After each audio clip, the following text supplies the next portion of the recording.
Assalamualaikum warahmatullahi wabarakatuh. Salam sejahtera dan salam kebajikan untuk kita semua. Semoga kita selalu dalam lindungan Allah Subhanahu wa Ta'ala.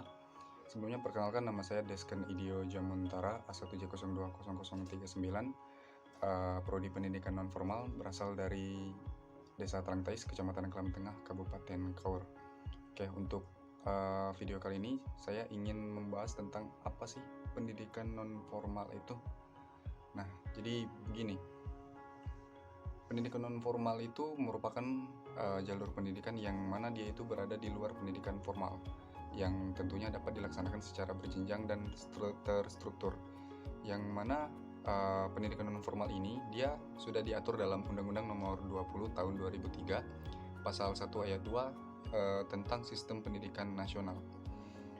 Pendidikan nonformal ini juga merupakan pendidikan yang tujuannya itu untuk mengganti, menambah, dan melengkapi pendidikan formal.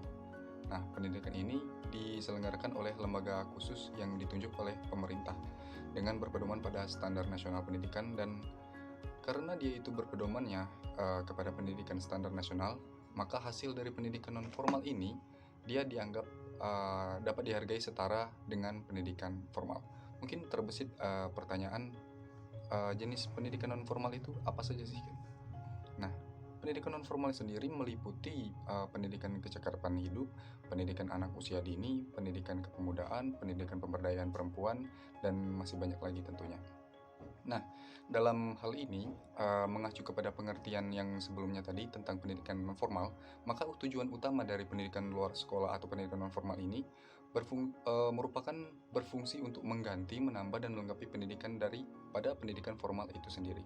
Pada dasarnya, dalam pendidikan nonformal terdapat setidak-tidaknya dua tujuan utama untuk memenuhi kebutuhan belajar tingkat dasar, misalnya mungkin pengetahuan tentang alam, keaksaraan, gizi, dan sebagainya. Yang kedua, keperluan pendidikan lanjutan, dia itu maksudnya untuk melengkapi pendidikan tingkat dasar dan pendidikan nilai-nilai hidup, misalnya meditasi, pendidikan kesenian, pengajian, sekolah minggu, dan lain-lain.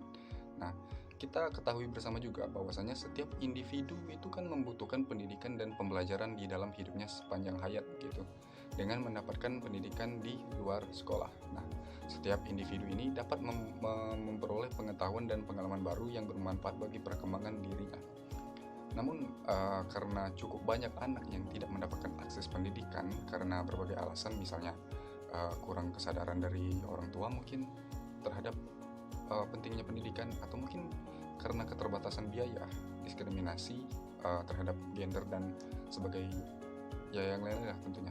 Nah, kemudian hal inilah yang menjadi salah satu tujuan diadakannya pendidikan nonformal atau pendidikan luar sekolah atau yang semacamnya, yaitu untuk memberikan akses pendidikan bagi anak-anak yang tidak sekolah atau mungkin putus sekolah.